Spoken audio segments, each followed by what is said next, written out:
Oh, this is the life. Sun, surf, sand, and an open bar. Debbie, come on. We can't be late for our own trivia session. Be there in a sec.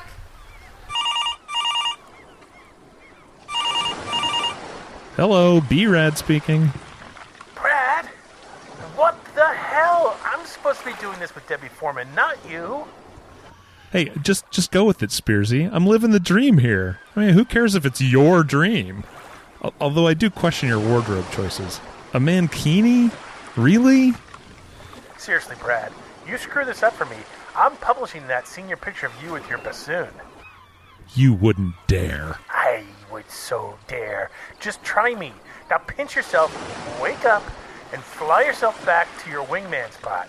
Fine. But before I do, let me just remind you that 80s in the Sand is a 7-day vacation at the Breathless Resort in Punta Cana in the Dominican Republic this year on November 11th through the 18th. And because I am the greatest wingman ever, I'm sending Spearsy alone on this trip so he can co-host the trivia sessions with none other than Deborah Foreman. The list of bands and actors appearing is both amazing and too long for me to list here. Stuck in the 80s has discount codes that can save you big bucks on your booking, so go to our website at www.sit80s.com or just email us for the details. Come on, Spearsy. It's going to be like tripendicular. 80s in the Sand. It'll be, dare I say, classic. Travel back in time to the 80s, reliving the advice, Carpe diem. Seize the day. the comebacks, Why don't you take a picture? It'll last longer. and the technology. Are you telling me that you built a time machine? Out of a DeLorean? Because just like you, we're stuck in the 80s. Can you say stuck in the 80s?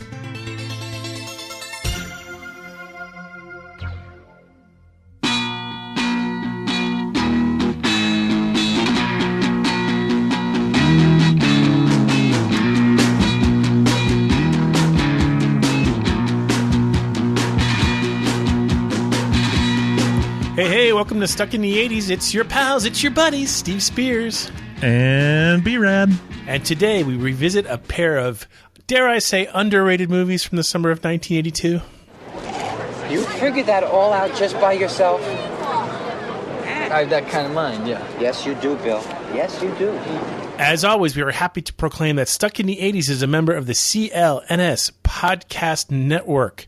You can find our show on iTunes, Google Play, Stitcher, and the CLNS Media mobile app. Woot, woot. So, Brad, you know the drill today.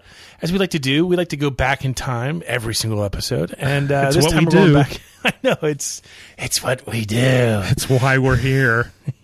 And We're if gonna you're go back listening, to- we know you didn't have any trouble finding us on iTunes. So here's the story on that. So iTunes, we had 2 listings on iTunes for whatever reason.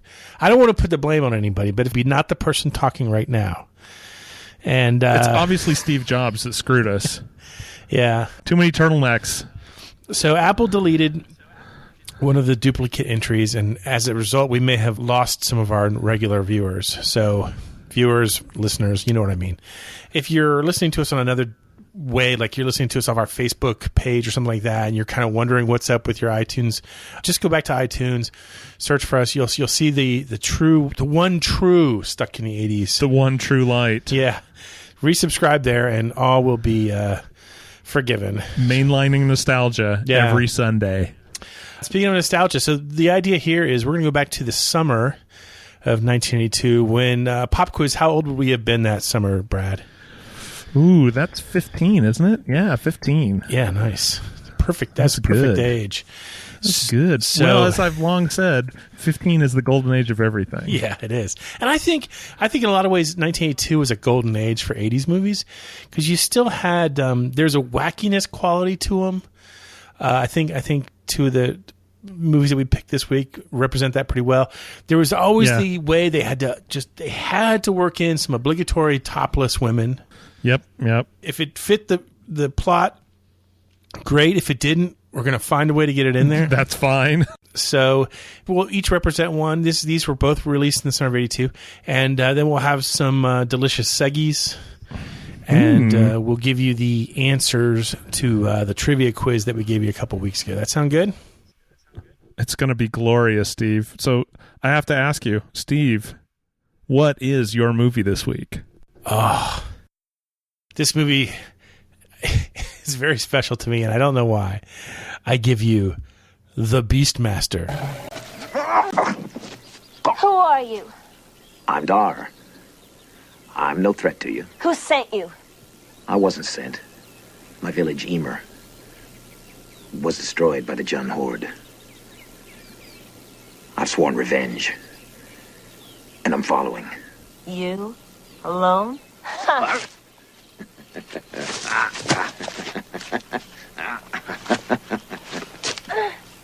Now, who are you? I am KYRIE, slave to the priest of the Temple of Or. They whip you like a beast. I am a slave. What would you have me do? Brad, did you see Beastmaster in the cinema, or did you probably see it on HBO?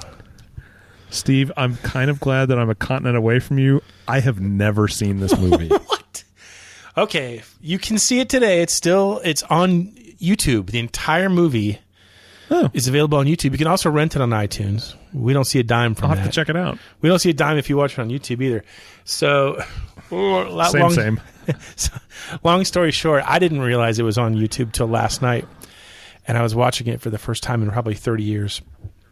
And I may or may not have been enjoying a very tall, tasty beverage out of my stuck in the 80s cruise cup.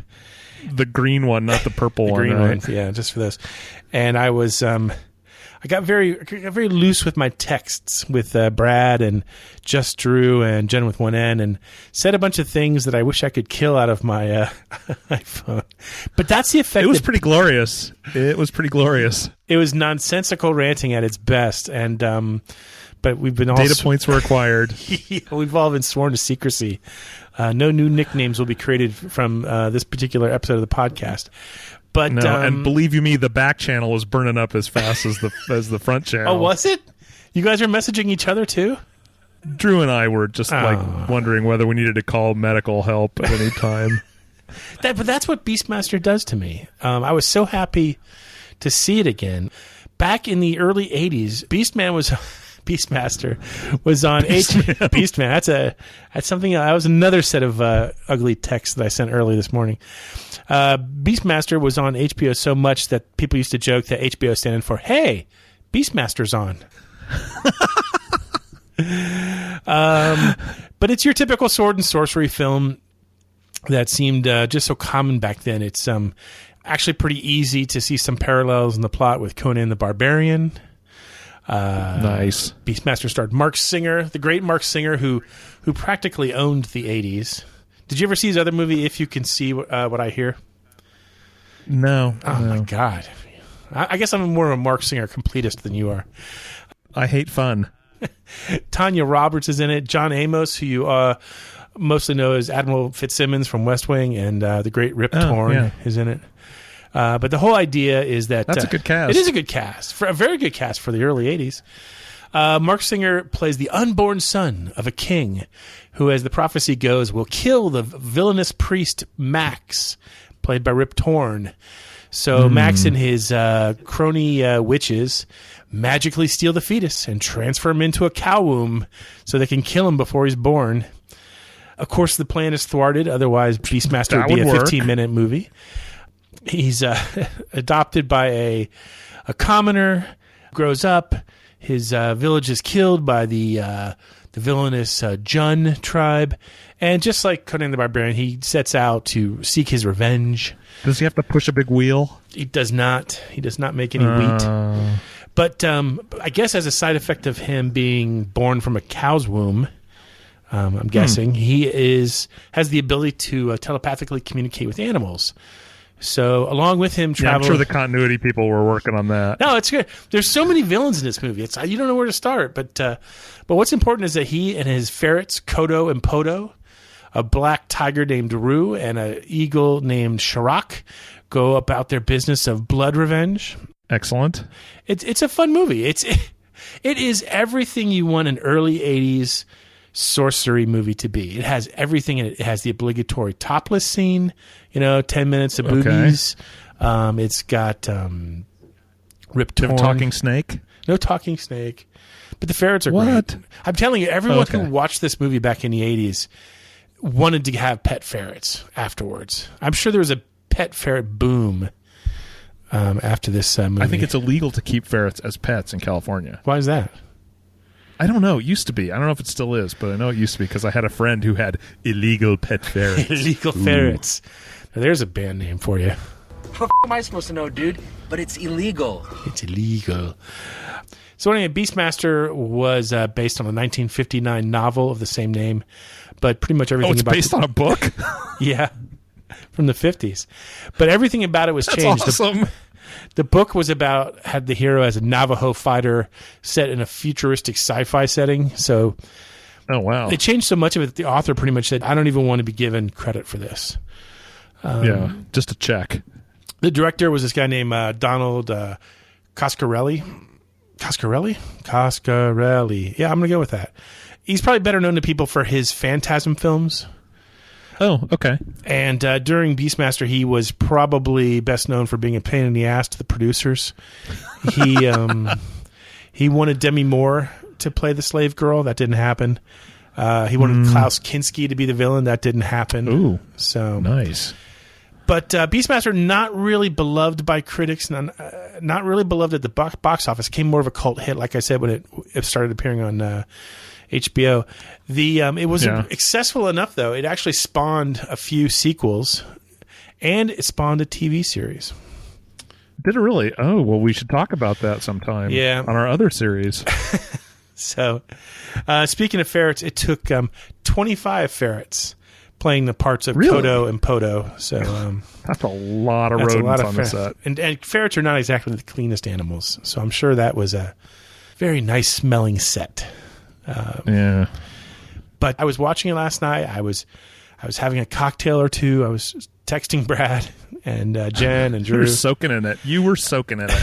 I wasn't soaked. It was good. I was caught up in the passion of the movie. And yes, well, that's what I meant. I didn't say you were soaking in the bourbon. Okay. No, you were drinking the bourbon. Yeah. You were soaking in the deliciousness of 80s Beastmaster. Yeah. There's an ending. I mean, I don't want to... I'm going to spoil it for you just because... Spoiler alert. That's what we do. The good guys win. Yeah, it's like when a movie's 35 years old, you get to spoil the ending. At the very end of the movie, obviously all the bad men are conquered, but one of the ferrets, I don't know if it's Kodo or Podo, dies, saving our hero. No. But in the very, very closing scene, you see that he's had babies with the other ferrets. So the little baby ferrets pop up and cut to credits. And they talk. Cut to credits, and Spearsy just melts into a pile of his own tears. So, Brad, save the day. What movie from the summer of 1982 are you going to honor today? Well, this is one that I know you and I name check a lot. I don't know that everyone else has as much love for it as we do. But I bring you 1982's Night Shift. Wait a minute. Hold the phone, Chuck. We got all that space down at the morgue. All those cars, all that time at night, nobody watching us. We could handle things for your next door neighbor and all her girlfriends right out of the morgue. Pimps? Are you saying we should become pimps? Pimps is an ugly word. We can call ourselves love brokers. This is my stop. You think about it, okay? I really think this is the one, Chuck. I am excited about this. I mean it. This is it, I think. Love brokers. Love brokers. You and me, buddy. We're over the rainbow, pal. Love broker. I love this movie. This is one of those movies, like I said, I kind of assume everybody's seen it.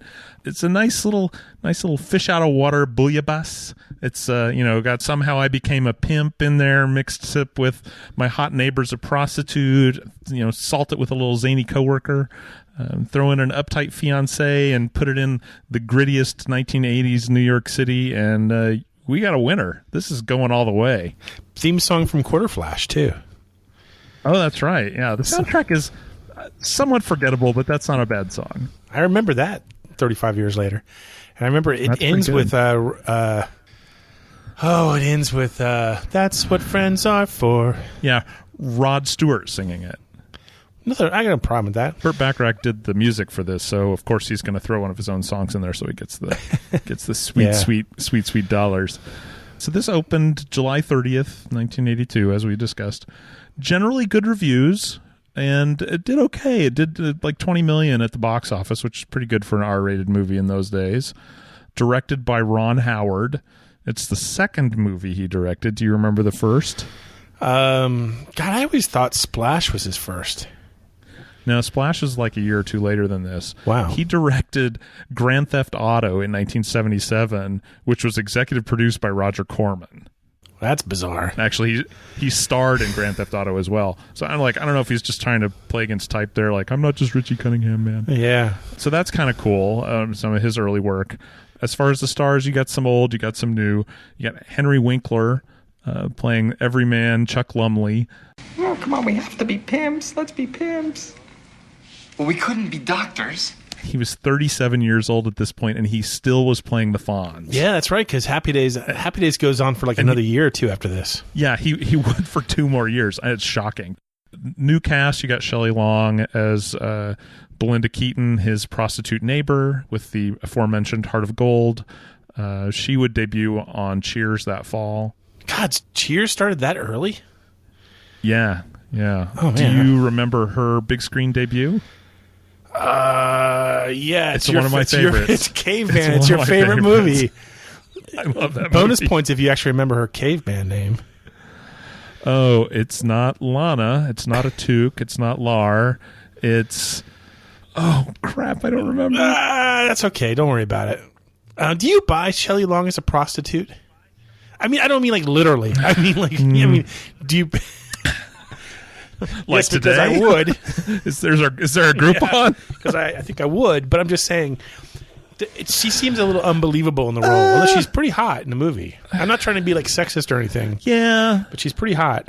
I mean, she occupies the role. She's very matter of fact about it, and that kind of is part of her character. Like, yeah, well, I do this. That's just what I do. Yeah, I don't know. I mean, let me be completely forthright with you, Steve. I don't spend a lot of time with prostitutes, so it's hard for me to judge, but it's such a movie trope character, right? It is the epitome of an early 80s rom-com. Yeah, exactly. And then, of course, you can't talk about Night Shift without talking about Michael Keaton. He has all the funny lines. His part is hilarious. I'm fed up, man. I'm fed up with you. I wash my hands and my feet of you. And it is, as we've mentioned before, his big screen debut. In 7 years, he'll be Batman, ridding the streets of crime. But in this movie, he's putting the crime out there.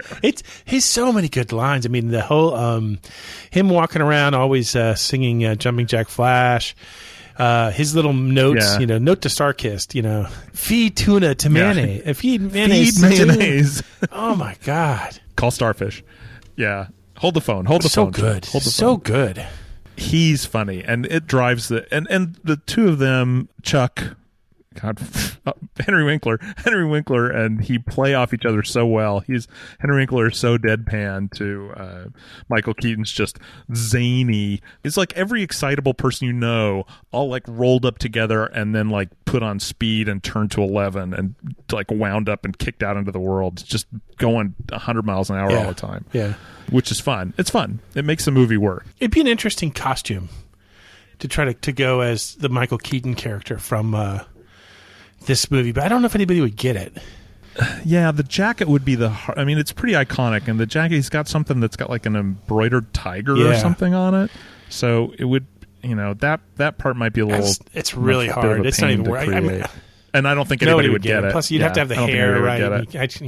We don't have the hair. You have the hair for it. And you'd need a big old Walkman one, You'd have to walk around all night saying, feed mayonnaise to live tuna fish. Call Starkist, which would get old. Yeah, that would get old. This is Chuck telling Bill to shut up. Did you see this in theaters, or was this more of a cable thing for you? I don't... I might have. This was the summer I started working in the movie theater. Or at the movie theater. And in the movie theater. So I might have seen this in the theater, but I think I probably saw it on TV. How about you? Yeah, I can't imagine my parents would have let me go to see this. So it feels like a rental. Do I even need to discuss the plot? Is the plot like kind of self-evident here? Maybe. I think so. I mean, they work at a morgue. They decide to, when they find out that his neighbor Belinda doesn't have a pimp, and they decide to be pimps. And it's making her life hard. So rather than like put her in some kind of work placement program or get her a job at the morgue, they become pimps. Right. I wonder, could you remake this movie today? I mean, could you do a reboot of it? Would it work even? I don't know. Well, New York City's all cleaned up now. That part of it. You'd have it in Chicago. that's his going nowhere fast. There you go. I don't know. I mean, why not? Everything else is getting remade. Why not? Right. They're doing doing Death Wish again. That's coming out later this fall, and it has Bruce Willis playing the Charles Bronson. Vengeance never goes out of style. Yeah, but they set it in Chicago, which is become like the new Detroit as far as crime. Yeah, we were going to do it in Mosul, but we decided Chicago would be a little more violent. Yeah, this is fun. So, I mean, because it's a Ron Howard movie, does Clint Howard make a show in this? He does show up. Yeah, he is the unsuspecting rube who hires Mr. Blazowski to squire him around town in the morgue hearse as his side hustle as a limo service. He's got this big magnet he puts over the hearse sign. Yeah. I think he charges him $20. Yeah, and then he shows up again, like his fraternity shows up in the one scene that has any boobies in it. Like, this is a movie it's all about prostitution, and there's like 30 characters in it that are prostitutes, and you never see any boobies. What the hell is going on none. here? I think you see some from afar. Just that one scene where they're partying in the morgue, which is kind of one of the famous lines. You people are partying in a morgue. And they're like, yeah. And then one guy retches, doesn't he, or something like that? Yeah. I don't remember. It's been forever since I saw this movie. This is one of those movies everybody should pretty much own one way or another, and yet I find that I don't have it. I know I had it one time on VHS, but that was about it. Yeah. So did you know, one of the things I found out in my recent screening, Ron Howard has a cameo in this. He does? Who does he play? Yeah. He's the sax player that gets on the subway when... Oh, no. I know that he's sitting there scene. and he gets on and he starts playing and he puts some change in this thing and then he just starts honking on it. That's and hilarious. Henry Winkler takes out his checkbook and writes out a check. I had no idea. Yeah, I didn't realize that either. I thought it was really funny. Oh, my God. When when you see him, you're like, oh, yeah, he's built just like him. Yeah, that's funny. So that's kind of cool. That's a nice little moment. You know what's kind of funny is that when I think about it, Night Shift, didn't it kind of almost start a franchise of movies about hookers with a heart of gold?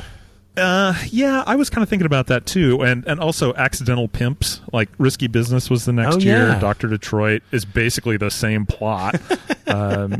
Trading Places has the same character. Oh my God! Right. So I don't know. I don't know if I'm missing some there, but it definitely was an early mover in that space. Yeah, it's funny because back then you could have that kind of a plot as a plausible, rom-com, and it just people just bought into it. Just like you buy into the whole sword and sorcery plots of the 80s. You get your Kroll and your Conan and your Beastmaster, Ice Pirates, Willow. That's just the way it is. Yeah. Some things never go out of style. Speaking of which, do you think that Henry Winkler did Night Shift as a way to kind of like be the anti-Fonz? Well, he really is the anti-Fonz in this movie, and I wonder, do you think he did it like to try and get ABC to fire him? Like, I'm tired of playing this character. Well, he was almost 40 years old at the time. Yeah. Or is he just like, hey, cash a check, you want me, I'll show up. I could cash a check right now, but you know what I'd rather do? The seggies.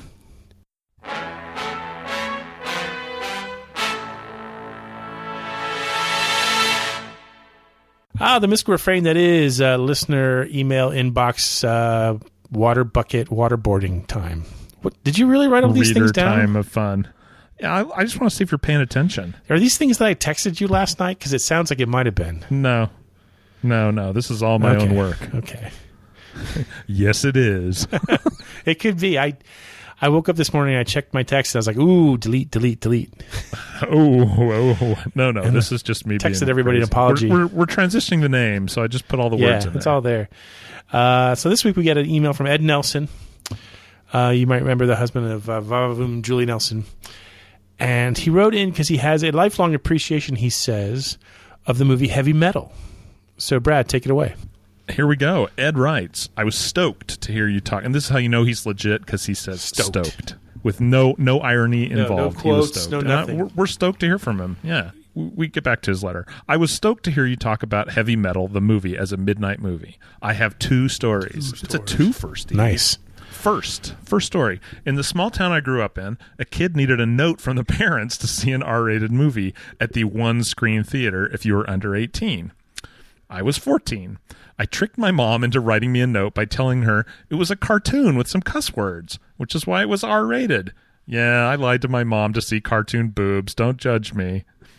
The I gave her the Stars and Stripes Forever scene changed my life. The movie was instantly cemented in my brain as the best movie of all time. Yeah, at 14, can you imagine? That would be a mind scrambler. Yeah, that's a little too much.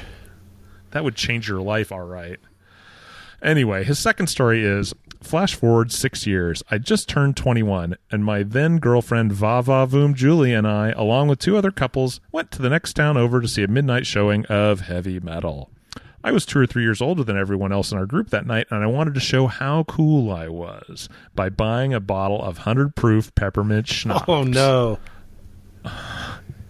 Yes, his pain is our gain. I smuggled it in and proceeded to drink the entire bottle myself. Julie was furious at me. I kept dropping the bottle and carrying on like the drunk idiot I was. At the closing credits, I couldn't even stand to leave. My 2 completely sober friends, since you didn't share, did you learn nothing in kindergarten?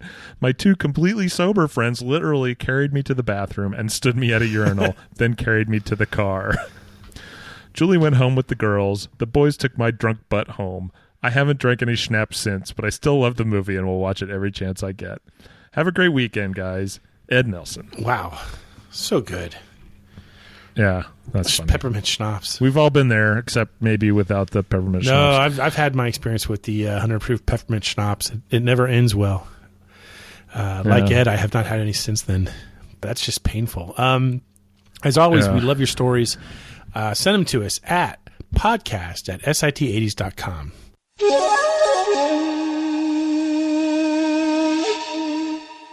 The mystical refrain that is named that 80s tune. You know the drill here. We will play a snippet of a song from the 80s. If you get it right, you're entered into the drawing for a piece of swag.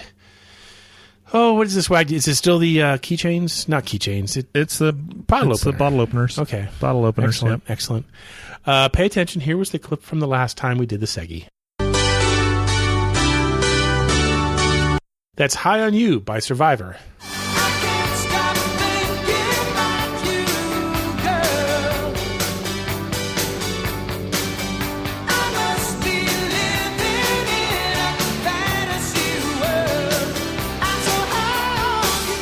I was kind of in like a weird Rocky sort of moment because I think the time before was...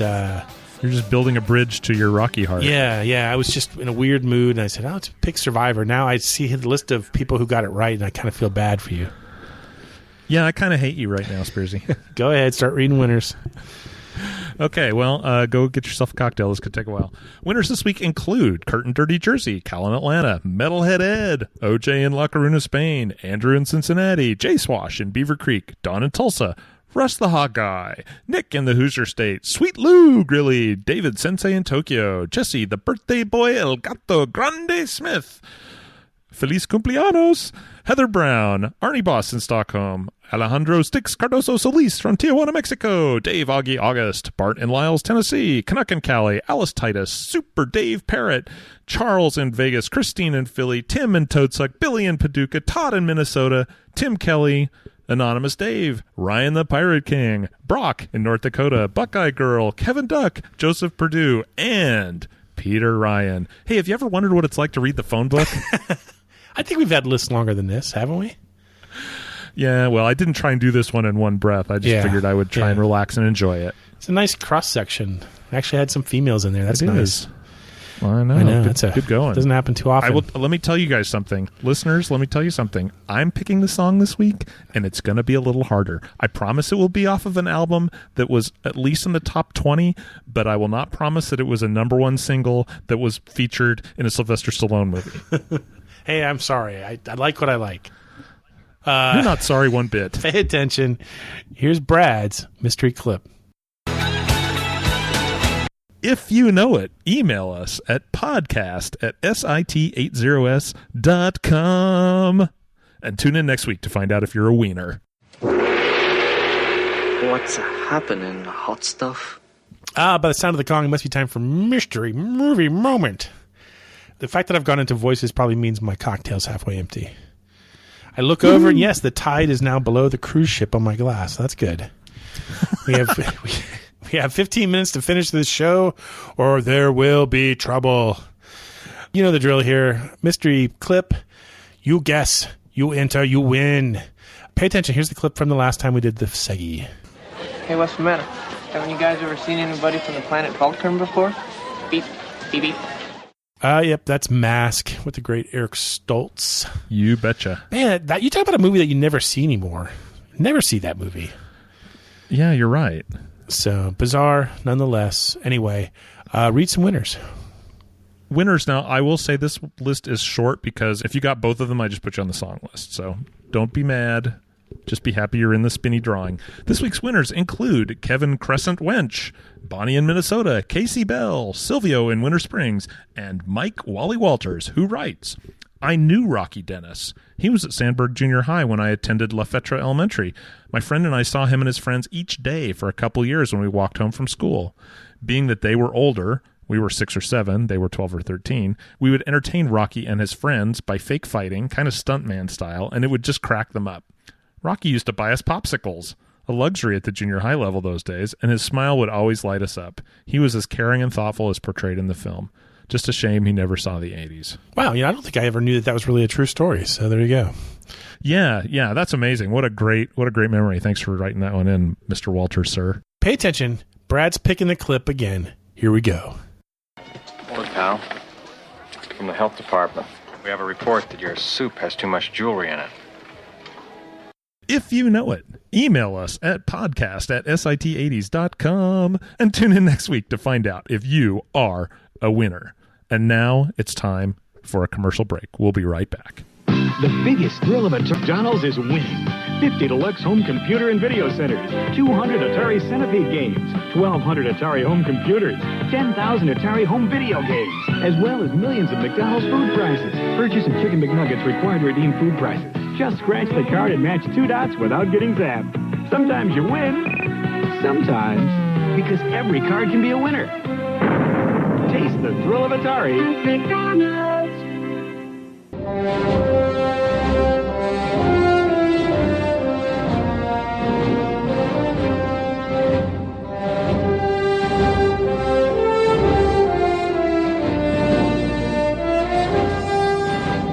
And we're back. We have just a few minutes left in the show. A few weeks ago, we did sort of like a mini trivia challenge, I think, because I think we wanted to give people a taste of what it was like to answer some of the trivia questions that we do on the cruise. And that I'll also be doing at 80s in the Sand this year. It's a funny thing about 80s in the Sand. I was driving home today from work, and I was listening to 80s on 8, and it was Alan Hunter came on, and he was introducing a Loverboy song, and he went off talking all about 80s in the Sand, talking about who was going to be there. Great. I guess his wife is coming along, and she's a big Winger fan. His Winger is one of the bands. Night Ranger's going to be there. Starship, Loverboy, Thompson Twins, Howard Jones, Smithereens, Animotion. Oh my God, the list goes. Berlin. Yeah, New Shoes, Berlin. It's gonna be pretty amazing. So, did you say Animotion? I think they're there, aren't they? Dun dun. Yeah, dun. yeah. I want you to request them to play I Engineer twice. It probably will. So it'll be fun, and like Brad said, I'll be there doing the trivia, and Debbie Foreman has promised to be my co-host. So that could be pretty intense. Sweet. She and I talk from time to time. You know, even times when she's not on the show, we keep in touch and we know what's going on in each other's lives. But we've actually never met in person, so this will be kind of cool. I'm kind of stressed a little bit, to be honest about it. Don't Nervous. be. It's going to be so awesome. So, just channel that energy into fart jokes. Yeah. Yeah. Hey, Debbie. Is that your real hair? That's going to go over well. Okay, so we had 3 questions from a couple weeks ago. Here they were. And you will hear these again, I guarantee you. Although I'm surprised not a whole lot of people got them all. Yeah. In the 1980 movie Caddyshack, name the country club where most of the action takes place. Brad, did you know that? I don't think Brad knew this one. No, I knew this one. This one I knew. This is Bushwood Country Club. Yep. That's a good one. Yep. Question number 2 was, for the album 1984, Michael McDonald co-wrote one song for the record with the rest of Van Halen. Can you name that song? Now, this one just blew me away. Yeah. I'm like, really? You made that up? This is a trick question. The answer is no, we didn't. And the answer is, I'll wait.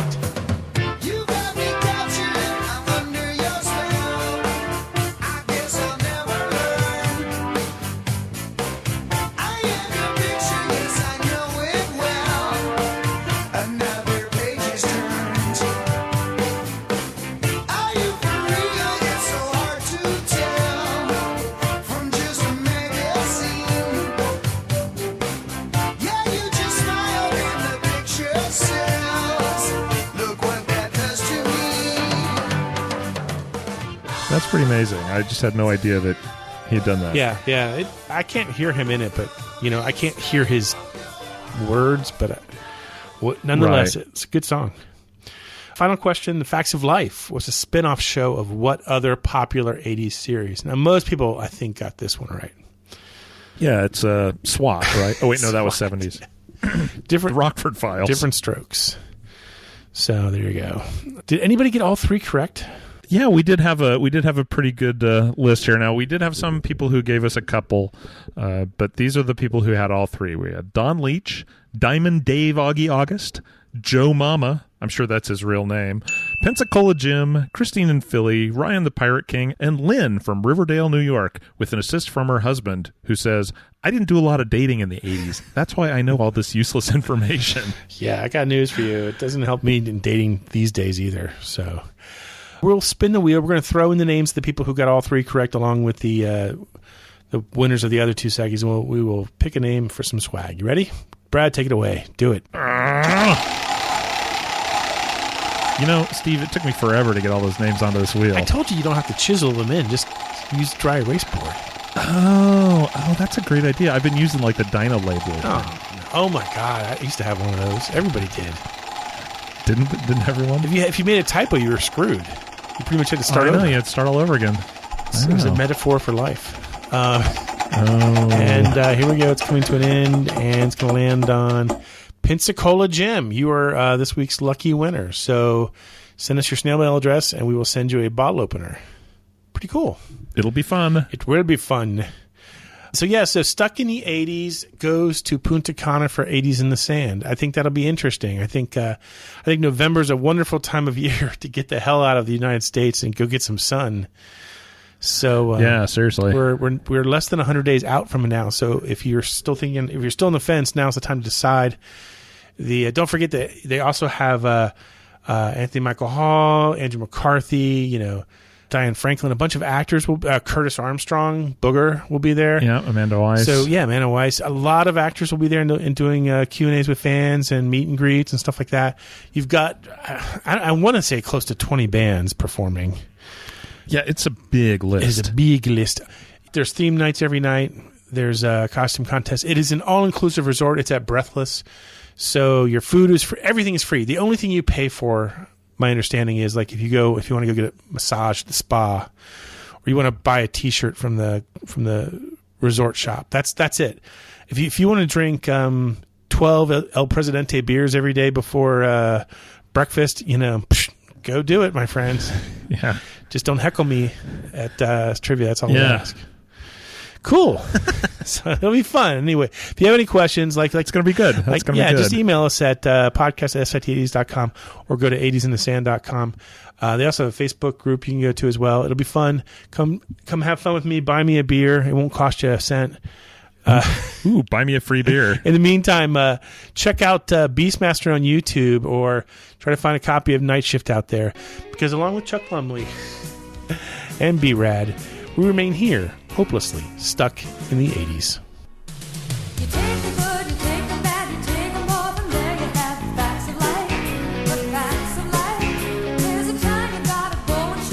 Stuck in the 80s is a member of the CLNS Media Network. Special thanks to Check Battery Daily for our theme music. And don't forget to subscribe to the podcast on iTunes, Stitcher, or the CLNS Media mobile app.